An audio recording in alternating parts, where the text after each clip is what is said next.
नमस्कार, मैं हूं संजय शर्मा। आप देख रहे हैं 4 PM न्यूज नेटवर्क। इस बार राहुल गांधी मोदी जी को उनके गढ़ में जाकर चुनौती देने वाले हैं। कांग्रेस का अधिवेशन रखा गया है गुजरात में। आमतौर पर यह माना जाता था कि जो गुजरात कांग्रेस है वो भाजपा के पैरोल पर चलती है। राहुल गांधी ने कहा भी था और काफी हद तक हकीकत है, क्योंकि गुजरात का जो मॉडल देश के सामने पेश किया गया, हकीकत कहीं जुदा है। गुजरात के गांव अभी भी विकास से बहुत अछूते हैं। गुजरात की केवल एक तस्वीर पेश की जाती है और पूरे गुजरात का फिर देश पर कब्जा हो गया है। राहुल गांधी अहमदाबाद जाकर एक बड़ा संदेश देने जा रहे हैं, लेकिन क्या कांग्रेस को इसके अलावा भी कुछ करने की जरूरत है? मैंने अभय दुबे जी से बात करी। मैंने उनसे पूछा कि क्या कारण है कि एक से एक काबिल प्रवक्ता है कांग्रेस में। गुरदीप सप्पल हैं, कितने काबिल लॉयर हैं, कितने बढ़िया हैं, एक एक लॉजिक के साथ बात करते हैं। पवन खेड़ा हैं, आलोक शर्मा जो किसी की बोलती बंद कर देते हैं। तो मैंने उनसे ये पूछा अभय दुबे जी से, ऐसे लोगों को राज्यसभा में क्यों नहीं भेजा जाता? बहुत बढ़िया सार्थक बहस होनी चाहिए। और अभय दुबे जी के संग मैंने बहुत सी चर्चा करी है। चैनल को सब्सक्राइब करिए, ज्वाइन करिए। चलते हैं अभय जी के पास, पूरी बातचीत सुनिएगा, बहुत अच्छी बातचीत। 4 PM न्यूज नेटवर्क में स्वागत है अभय दुबे जी आपका। अप्रैल में कांग्रेस अपना सम्मेलन करने जा रही है और जगह चुनी है गुजरात। गुजरात पूरे देश में बड़ा ब्रांड बना रहता है। दो गुजराती भाई, दो गुजराती साथी, गुजरात के दो नेता। और गुजरात में आत्मा बसती है मोदी सरकार की। कांग्रेस ने लेकिन अपना सम्मेलन इस बार गुजरात में करने का निर्णय लिया है। पिछले दिनों राहुल गांधी गए, उन्होंने कहा कि यहाँ के कुछ कांग्रेस जो हैं, जो भाजपा के स्लीपर सेल की तरह काम करते हैं, उनको कांग्रेस से अब देख लूंगा मैं, उनको निकाल दूंगा मैं, टाइप की बातें की। और ये बात सभी मानते हैं, सभी जानते हैं कि पिछले 15-20 सालों से गुजरात कांग्रेस के कई बड़े नेता वास्तव में भारतीय जनता पार्टी के स्लीपर सेल की तरह ही काम कर रहे हैं। यही कारण है कि गुजरात में कांग्रेस खड़ा नहीं हो पा रही है। अगर कांग्रेस वहां कस के काम करती तो गुजरात की जो हालात हैं, जो गुजरात मॉडल देश के लिए दिखाया जाता है सो कॉल्ड गोदी मीडिया चैनलों पर, उससे हकीकत कहीं ज्यादा जुदा है। गुजरात के गांव आज भी बेहाल हैं। गुजरात में परेशानियां बहुत हैं, लेकिन कांग्रेस इस बड़े मुद्दे को उठा नहीं पाती, क्योंकि मुझे लगता है कि कुछ कांग्रेस के नेता पैरोल पर रहते हैं बीजेपी के। तो ये जो सम्मेलन करने जा रहे हैं राहुल गांधी और कांग्रेस, आपको क्या लगता है कि क्या दिमाग में होगा, क्या रणनीति होगी? गुजरात ही इन्होंने क्यों चुना? देखिए, आमतौर पर होता तो ये है कि जब आप किसी विशेष इलाके पे अपना फोकस बढ़ाना चाहते हैं और उसको अपने एजेंडे में ऊपर लाना चाहते हैं, तो आप पार्टी का कोई कार्यक्रम, नेता की, किसी बड़े नेता की कोई रैली या बड़े नेताओं का आवागमन या पार्टी का कोई संगठन का महत्वपूर्ण कार्यक्रम उस इलाके में करते हैं। और उस प्रक्रिया में पूरी पार्टी में ये संदेश जाता है कि हमारा निशाना जो है ना, हमारा फोकस इस इलाके पे होगा। भारतीय जनता पार्टी भी ऐसा करती है, कम्युनिस्ट पार्टियां भी ऐसा करती हैं। सभी सुसंगठित पार्टियां जो है ना, वो इस तरीके का रवैया अपनाती हैं। अब जिन पार्टियों को एक ही प्रदेश में काम है, वो तो सारे कार्यक्रम उसी प्रदेश में करेंगी, वो तो एक अलग बात है। लेकिन जो एक से ज्यादा प्रदेशों की पार्टियां हैं, जो राष्ट्रीय पार्टियां हैं, जैसे कांग्रेस पार्टी है, भारतीय जनता पार्टी है, यही दो राष्ट्रीय पार्टियां हैं देश में। तकनीकी रूप से तो बहुजन समाज पार्टी भी राष्ट्रीय पार्टी है और आम आदमी पार्टी भी है, लेकिन वो तकनीकी रूप से है। केवल वास्तविक राष्ट्रीय पार्टियां यही दोनों हैं। तो आप देखेंगे कि भाजपा का भी यही रवैया रहता है। या तो वो कहीं बहुत अच्छा चुनाव जीती हो तो वहां जाके अपना कार्यक्रम करेगी, या कहीं चुनाव जीतना चाहती है तो वहां जाके कार्यक्रम करेगी, कहीं विस्तार करना चाहती है तो वहां जाके कार्यक्रम करेगी। राहुल गांधी ने अभी 2 बार गुजरात को फोकस में लाने की कोशिश की है। पहली बार तब, जिसकी ओर अभी आपने इंगित किया, कि जब वो गुजरात गए और वहां उन्होंने कहा कि पार्टी के कुछ स्लीपर सेल हैं यहाँ पर जो बीजेपी के साथ जुड़े हुए हैं, हमें पार्टी को उन स्लीपर सेलों से मुक्त कराना है। तो देखिए, उससे पार्टी में एक तरह का उत्साह पैदा हुआ, मीडिया में भी चर्चा हुई। ये लगा कि अभी कुछ राहुल गांधी कुछ ऐसा करने वाले हैं जो उन्होंने अभी तक नहीं किया। लेकिन कांग्रेस का पुनर्गठन तो उन्होंने जारी रखा, लेकिन स्लीपर सेल पर हमले का अभी भी हम लोग इंतजार ही कर रहे हैं। उन्होंने नहीं किया। यहां तक कि उन स्लीपर सेल को जेर करने के लिए या उनको शर्मिंदा करने के लिए उनकी तरफ सूची ही उनकी कोई जारी कर दी जाती। अगर उनकी सूची जारी कर दी जाती तो उनमें से या तो खुद इस्तीफा देकर भाग जाते लोग, या कुछ कहते नहीं गलत है सूची में, हमारा नाम, हम तो कांग्रेस के प्रति वफादार है, हमने ये कांग्रेस के लिए काम किए हैं, तो लोग निकल के आते उसके अंदर से। लेकिन ऐसा कुछ भी नहीं किया। राहुल गांधी केवल भाषण देकर रह गए। ये बात सही है, मैं ये मानता हूं कि वो प्रदेश स्तर से लेकर जिला स्तर तक कांग्रेस का पुनर्गठन करने में लगे हुए हैं, और ये एक अच्छी बात है। मुद्दतों से ये काम हुआ नहीं है। बहुत सारे राज्य ऐसे हैं जहां पिछले 8-10 साल से कांग्रेस के जिला अध्यक्ष नहीं है, बावजूद इसके कांग्रेस वहां की भाजपा के बाद दूसरी नंबर सबसे बड़ी ताकत है, या भाजपा से भी बड़ी ताकत है, लेकिन वहां भी कांग्रेस का संगठन इतना अच्छी तरीके से नहीं बनाया गया है। तो ये एक बड़ी भारी समस्या है। अहमदाबाद में ये लोग 2 दिन का कॉन्क्लेव कर रहे हैं, तो उसमें जाहिर है कि सारे बड़े नेता जुटेंगे, कांग्रेस का शीर्ष नेतृत्व भी होगा, जिला स्तर के नेता भी, प्रादेशिक स्तर के सारे नेता तो होंगे ही, और मेरे ख्याल से तो जिला स्तर में से भी पार्टियों का तरीका ये होता है कि वो एक डेलीगेट चुनने का एक तरीका अख्तियार करते हैं, वो यानी इलाकों से। अब सब लोगों को तो उसी कॉन्फ्रेंस में बुलाया नहीं जा सकता, पूरे देश के लोगों को, तो ये होता है कि भाई एक प्रांत से कितने डेलीगेट आएंगे, तो उस प्रांत से 1-2-3 लोग आते हैं या 4 लोग आते हैं, इस तरह से कुछ होता है। अब मुझे नहीं पता कि इसमें क्या तरीका अपनाया गया है, मतलब वहां पर लोगों की नुमाइंदगी का क्या तरीका होगा। किसी पार्टी के सम्मेलन में पार्टी के सारे कार्यकर्ता है, सारे पदाधिकारी तो भाग ले नहीं सकते। अच्छा, अब सवाल ये है कि ये लोग करेंगे क्या वहां पे, उस कॉन्क्लेव में क्या करेंगे। अभी तक जो कांग्रेस की नीति ये रही है कि कांग्रेस अगर कभी ठीक से सक्रिय होती है, पूरे जोश के साथ सक्रिय होती है, तो वो लोकसभा चुनाव के वर्ष में सक्रिय होती है। 2014 की पराजय के बाद में यही देखा जा रहा है। बाकी समय कांग्रेस ठंडी पड़ी रहती है। अगर किसी राज्य में चुनाव जीतती भी है कांग्रेस, तो वो वहां की जो प्रादेशिक इकाई होती है, उसके किसी नेता की सक्रियता के दम पर चुनाव जीतती है।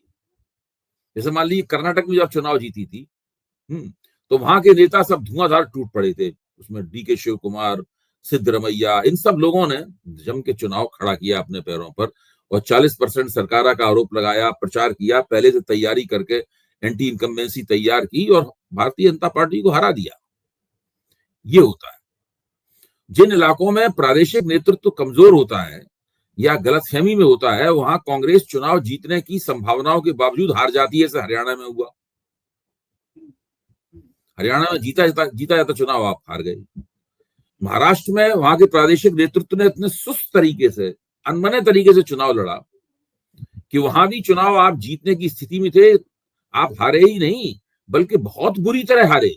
हरियाणा में तो तब भी कांग्रेस का प्रदर्शन, ये नहीं कह सकते कांग्रेस बुरी तरह हारी, वो शॉक डिफीट थी कांग्रेस की, लेकिन बुरी तरह नहीं हारी। लेकिन महाराष्ट्र में तो देख के लगता है कि शायद कांग्रेस कभी जीतने की वहां स्थिति में थी ही नहीं। बीजेपी हर वक्त बहुत ही ज्यादा उससे आगे थी।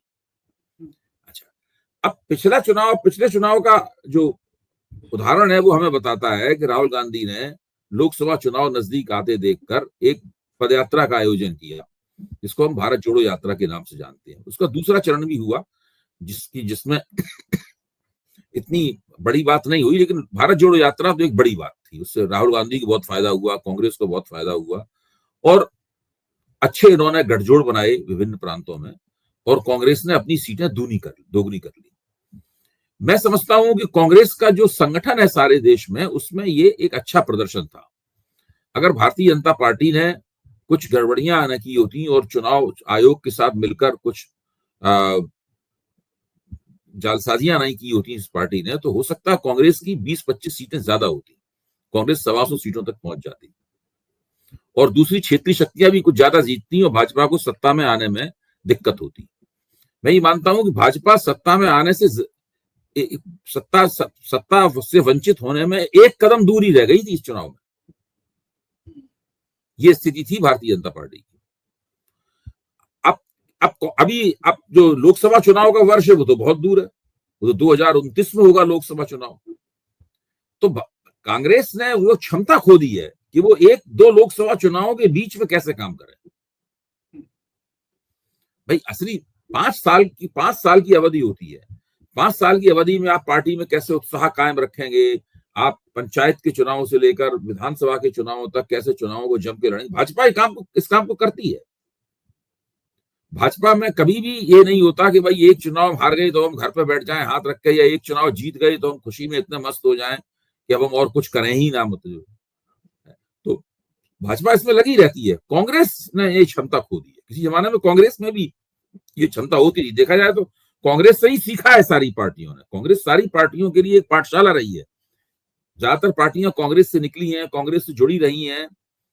कुछ पार्टियां गैर कांग्रेस राजनीति की भी देन है। जनता दल से निकली पार्टियां ज्यादातर गैर कांग्रेस की देन है, लेकिन जनता दल के बहुत से नेता कांग्रेस की कतारों से आए जो कभी कांग्रेस में थे। तो ऐसी स्थिति में कांग्रेस अगर अहमदाबाद के कॉन्क्लेव में कुछ ऐसा करना चाहती है, इससे पार्टी में नई जान आए और पार्टी अगले 2-3 साल का कोई एक रोड मैप तैयार करे, उसको पेश करे, उसमें इस तरह के नारे दे जो आज के जमाने की जरूरतों की नुमाइंदगी करते हों, जनता के विभिन्न तबकों को जो कांग्रेस से जुड़े हुए हैं या कांग्रेस से थोड़ी दूर हैं, उनको अपने साथ लाने के लिए कुछ उसके पास योजना हो, कुछ कार्यकर्ताओं में जान फूंकने के लिए उसके पास कुछ नारे हों, कुछ हो इसके अंदर दिखाई पड़े। बस उसी कॉन्क्लेव में ही ऐलान कर दिया जाए कि ये स्लीपर सेल हमने आइडेंटिफाई कर ली है और हम इन स्लीपर सेल को हटाने वाले हैं। या कांग्रेस में जो एक जगह जगह जो कैंसर की तरह लोग लगे हुए थे, जो है उन सबकी कीमोथेरेपी हमें करनी है। कुछ होना चाहिए। जो है अगर आप कुछ नहीं करेंगे तो ये लगेगा कि आप दरअसल खाना पूरी कर रहे हैं। ये नहीं लगना चाहिए। बिल्कुल ठीक बात है। एक लड़ता हुआ नजर आना चाहिए लोगों को। अच्छा, बीच में ये दो विमर्श आते हैं, दो चर्चा करते हैं। कुछ लोग कहते हैं कि गांधी परिवार के इतर कोई अध्यक्ष होना चाहिए तो कांग्रेस मजबूत होगी, लेकिन मेरा मानना यह है कि शायद कांग्रेस गांधी नाम से जुड़ी हुई है। गांधी अगर नहीं नाम होगा तो कांग्रेस को उतनी जान नहीं आ पाएगी, मुझे लगता है। ये तो गांधी परिवार से इतर अध्यक्ष तो है ही। हाँ, मल्लिकार्जुन खड़गे अध्यक्ष हैं। नहीं, जैसे कुछ लोग कहते हैं कि गांधी परिवार को बिल्कुल खत्म कर दीजिए तब कांग्रेस को करिए। तो मुझे लगता नहीं है कि आप राहुल गांधी या प्रियंका गांधी को खत्म करके आप कांग्रेस खड़ा कर पाएंगे। मेरा मानना जो लोग ये कहते हैं वो तो कांग्रेसी ही नहीं है संजय जी। जो लोग ये कहते हैं वो तो कांग्रेसी ही नहीं है।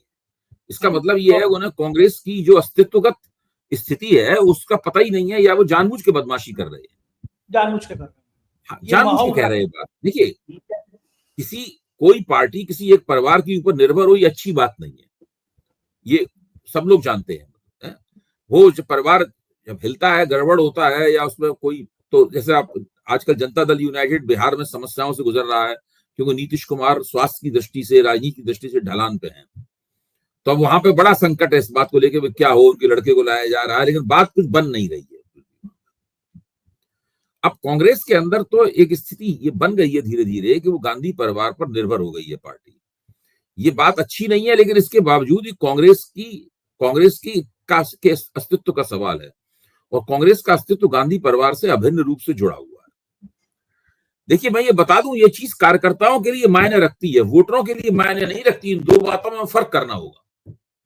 वोटर कांग्रेस को वोट देने या न देने का फैसला इसलिए नहीं करता कि वो परिवारवादी है या परिवारवादी नहीं है, या उसका नेता गांधी परिवार का है या उसका नेता किसी और परिवार का है। वोटर के लिए ये महत्वपूर्ण बात नहीं है। कुछ एक चुनिंदा वोटरों को छोड़ दे, जो एक माइक्रोस्कोपिक माइनॉरिटी होते हैं, उनको छोड़ दे। लेकिन कार्यकर्ताओं के लिए ये बात महत्वपूर्ण है। निचले और मझोले स्तर के पदाधिकारियों के लिए ये बात महत्वपूर्ण है। इसलिए इन दोनों बातों को अलग अलग करके देखना होगा। जो राजनीतिक चर्चा की जाती है उसमें इन दोनों बातों का घालमेल कर दिया जाता है। मैं इसकी तरफ सतर्क कर रहा हूँ। अच्छा, मुझे एक बात बताइए, एक सवाल ये भी उठता है, राहुल गांधी या प्रियंका गांधी, अगर कांग्रेस के अध्यक्ष में इन दोनों नामों पर विमर्श हो तो कांग्रेस का बेहतर अध्यक्ष कौन हो सकता है? राहुल गांधी हो सकते हैं या फिर प्रियंका गांधी हो सकते हैं? देखिए, कांग्रेस में अगर वोट खींचने वाला कोई मैग्नेट है, कोई चुंबक है, तो वो राहुल गांधी है। अगर नरेंद्र मोदी के मुकाबले राष्ट्रीय मंच पर खड़े होकर चुनौती फेंकने लायक अगर कोई शख्सियत है तो वो राहुल गांधी है। और ये चीज पिछले लोकसभा चुनाव ने साबित कर दी है। ये तथ्यों और आंकड़ों से सिद्ध हो चुकी है। अब इसमें कोई संदेह नहीं है इसके अंदर। इस बात को कांग्रेस का कार्यकर्ता भी समझ चुका है। तो इसमें ये तो अब चर्चा, प्रियंका गांधी की भूमिका पूरक है, इसको कॉम्प्लीमेंट्री या आनुषंगिक कहते हैं। प्रियंका गांधी की भूमिका वो है। महत्वपूर्ण भूमिका है प्रियंका गांधी की। वो अच्छी वक्ता हैं, उनका व्यक्तित्व आकर्षक है, वो कार्यकर्ताओं को भी पसंद आती हैं, आम लोगों को भी पसंद आती हैं, महिलाओं में भी उनकी एक एक एक एक पूंछ है उनकी, प्रियंका गांधी की।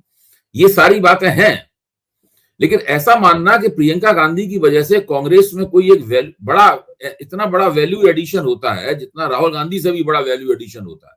जैसे नरेंद्र मोदी की वजह से भाजपा में एक वैल्यू एडिशन होता है। अगर भाजपा को कहीं 10 वोट मिल रहे होंगे, लेकिन नरेंद्र मोदी नेता है तो हो सकता है 12 वोट मिलेंगे, भाजपा को 13 वोट मिलेंगे, 2-3 वोट नरेंद्र मोदी से बढ़ जाएंगे। कम से कम अभी तक यही मान्यता है, आंकड़े भी यही बताते हैं। और भाजपा वाले इस बात को लेकर परेशान भी होते हैं कि जब नरेंद्र मोदी नहीं होंगे तब वो जो बेशी वोट आते थे वो कहां से आएंगे फिर। तो राहुल गांधी की लोकप्रियता की खास बात यह है, अगर आप सर्वे पे जाएं तो आप पाएंगे कि राहुल गांधी की लोकप्रियता जैसे जैसे बढ़ी है, कांग्रेस की लोकप्रियता भी उसी के मुताबिक बढ़ी है। दोनों पार्टी और पार्टी के नेता की लोकप्रियता में साथ साथ कदमताल करते हुए वो बढ़े हैं। ये एक अच्छी बात है। ऐसा नहीं है, कभी कभी क्या होता है कि नेता की लोकप्रियता पार्टी से आगे निकल जाती है, जैसे नरेंद्र मोदी की निकल गई है। तो वो नहीं है कांग्रेस के अंदर, ये एक अच्छी बात है यहाँ पर। तो राहुल और प्रियंका दोनों ही कांग्रेस के लिए जरूरी हैं, लेकिन कांग्रेस का शीर्ष नेता तो राहुल गांधी ही है। अच्छा, कांग्रेस ये क्यों नहीं करती कि कांग्रेस के पास बड़े बड़े बेहतरीन प्रवक्ता हैं, बहुत योग, बहुत काबिल है, जिनमें विषय की बहुत बड़ी पकड़ है। मैं 2-3 का नाम बता देता हूँ। गुरदीप सप्पल है, क्या शानदार प्रवक्ता है, किसी विषय पे बात करिए उनके पास जानकारी का ढेर रहता है, विनम्रता से बात करते हैं, बदतमीजी नहीं करते, लेकिन अपने तर्कों से चुप कर देते हैं। आलोक शर्मा है, जैसे को तैसे वाला जवाब देते हैं, बहुत बढ़िया करते हैं। पिछले दिनों अंजना ओम कश्यप को चिढ़ गई थी कि कांग्रेस को सोचना चाहिए और आज तक को भी सोचना चाहिए, हम ऐसे प्रवक्ताओं को बुलाए नहीं बुलाए। उन्होंने इतनी जोर की मिर्ची लगा दी थी, मतलब पोल पट्टी खोल देते हैं। अब पवन खेड़ा है, तो मेरा मानना है कि जो कितने बढ़िया है, पवन खेड़ा भी कितने काबिल लॉयर भी हैं, इन लोगों को कांग्रेस राज्यसभा में क्यों नहीं भेजती है? ऐसे लोगों को राज्यसभा में हाउस में भेजे, इनका भी हौसला बढ़े, इनकी भी बातचीत सामने आए, इनके तर्क सामने आए। मुझे लगता है ये कहीं चयन में भी ये भी गड़बड़ होती है, नए नए लोगों को भेज देती है कांग्रेस राज्यसभा में, ऐसे लोगों को नहीं भेजा जाना चाहिए। देखिए, मुद्दतें हो गई हैं, मुझे राजनीति पर निगाह रखते हुए, उसकी पर टीका टिप्पणी करते हुए मैं समझने की कोशिश करता रहा हूं।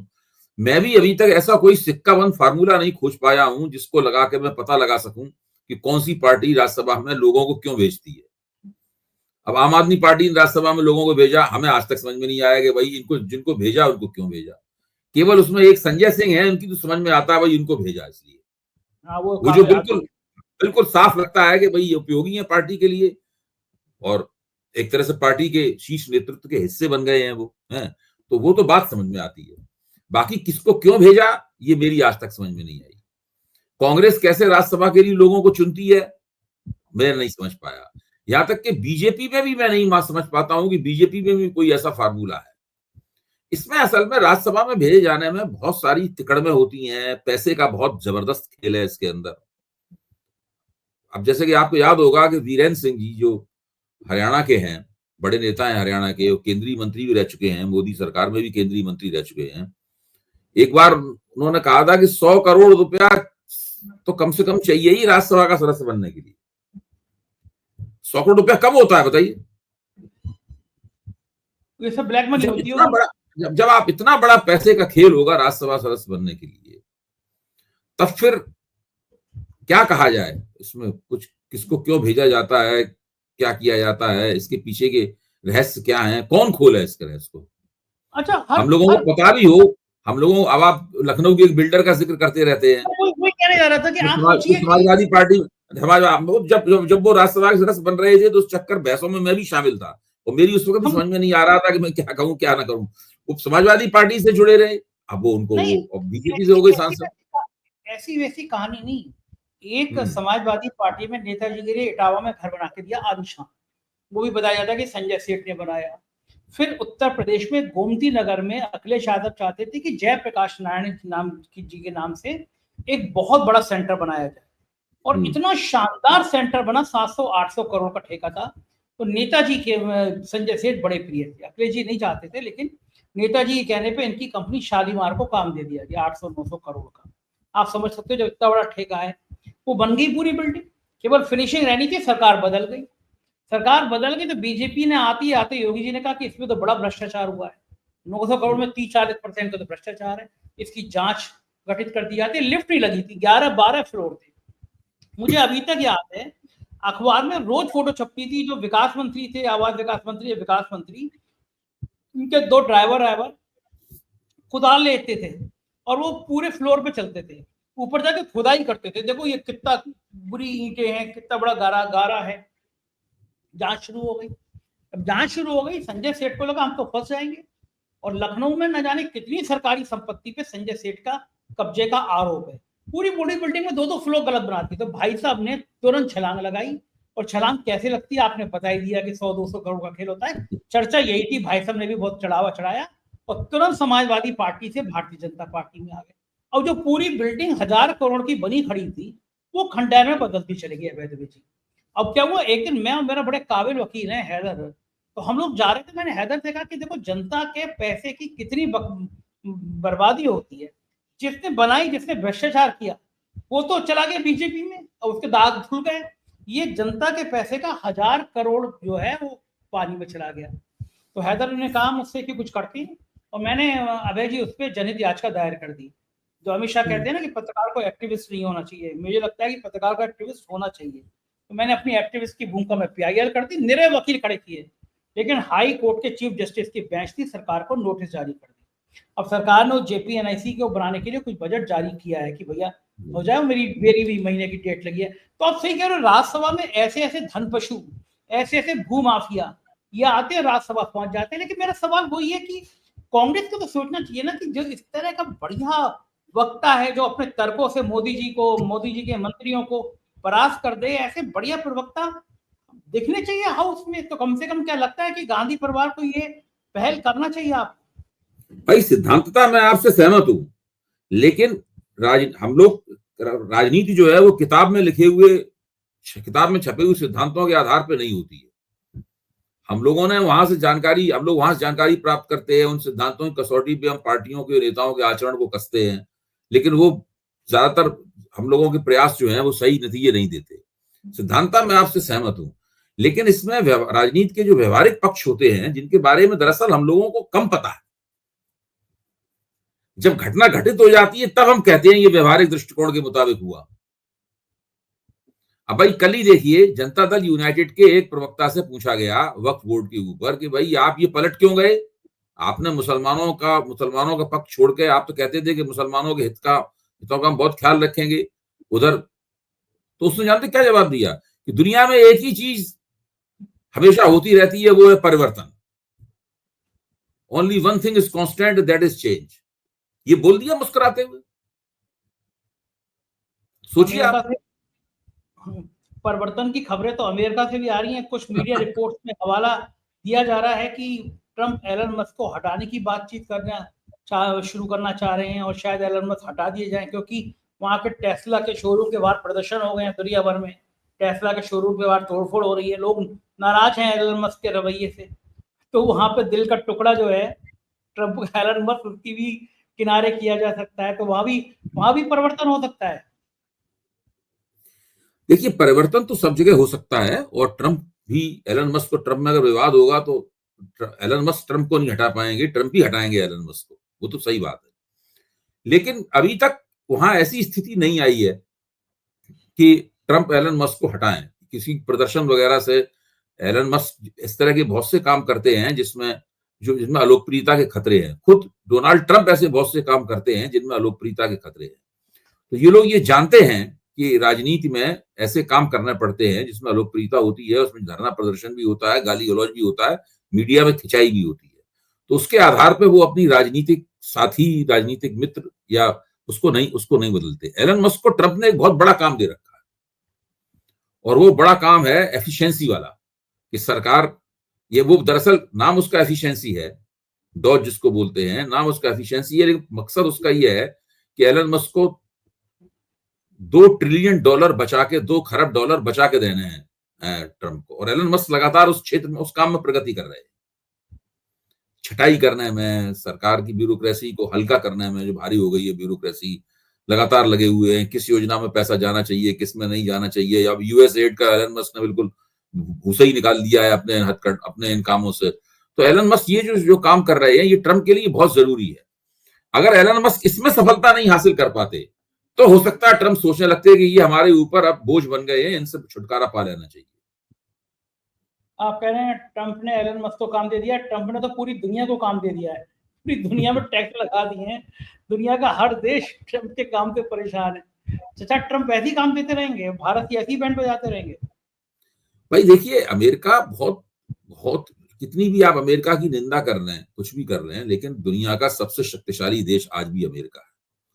अभी अखबारों में ये चलन चल गया है कि अमेरिका जो है वो एक डिक्लाइनिंग इंपीरियलिस्ट कंट्री है, मतलब एक ऐसा साम्राज्यवादी देश है जिसका रुतबा धीरे धीरे खत्म हो रहा है। अच्छा, वो लोग और ये ट्रंप के बहुत सारे कामों के बारे में कहते हैं, इससे अमेरिका में महंगाई फैल जाएगी, ये देखो अमेरिका का स्टॉक एक्सचेंज इतने % गिर गया, ये हो गया, वो हो गया। मैं ये मानता हूं कि जब तक 6 महीने से 1 साल तक ट्रंप को देख ना लें हम लोग, तब तक उनके बारे में इस तरह का कोई फैसला नहीं देना चाहिए। ट्रंप ने तो अभी शुरुआत की है, 20 जनवरी के बाद तो ट्रंप ने शुरुआत की, अभी समय कितना हुआ है? 20 जनवरी, फरवरी, मार्च, 2 महीने हुए, 2.5 महीने आप मान लीजिए, 2.5 महीने का समय हुआ अभी 3 महीने होने में तो अभी 15 दिन बाकी है। इतने में क्रांति घड़ दी। हाँ, अब आप देखिए ट्रंप ने इस बीच में जो पूरे कदम उठाए हैं, वो अमेरिका के किसी और दूसरे राष्ट्रपति ने, जो ट्रंप से ज्यादा पढ़े लिखे थे, बड़ी आईवी लीग यूनिवर्सिटियों की देन थे, ट्रंप से ज्यादा अच्छी अंग्रेजी बोलते थे, Obama was a great speaker, Clinton was a great communicator, है कि नहीं? ये सब बहुत लोकप्रिय थे अपने जमाने में ये लोग। आप बराक ओबामा क्या भाषण देते थे भाई, ऐसा लगता था कि बिल्कुल जबान के ऊपर जो है सरस्वती विराजमान है, इतना सुंदर भाषण देते थे बराक ओबामा। लोग इन राष्ट्रपतियों को भूल गए हैं। तो वो और ट्रंप की राजनीतिक योग्यताओं के बारे में हम लोग बिल्कुल नहीं मानते थे कि किस तरह की राजनीतिक योग्यता होंगी। बोलते भी वो अजीब तरीके से, अभी भी जब वो बोलते हैं मुझे उनकी बातें, उनकी पूरी भाषा शैली अजीब ही लगती है। लेकिन उन्होंने जो उन्होंने अपनी कार्य योजना बना रखी है, जिसके जरिए वो अमेरिका को दोबारा ग्रेट बनाना चाहते हैं और सारी दुनिया को अमेरिका के सामने एक बार दोबारा झुकाना चाहते हैं, उसमें जोखिम भी है, मैं मानता हूं उसमें जोखिम है, बड़े जोखिम है उसके अंदर। उसमें ऐसे जोखिम है कि अगर ट्रंप चूके तो एक दिन सब लोग थू-थू करेंगे उनके ऊपर। लेकिन जब तक वो बिल्कुल 1 साल में सारे काम उनके विफल ना हो जाए, तब तक मत मानिए, क्योंकि उनके पास एक योजना है और एक व्यक्ति योजना के मुताबिक चलता है तो काफी आगा पीछा वो सोचे हुए होता है।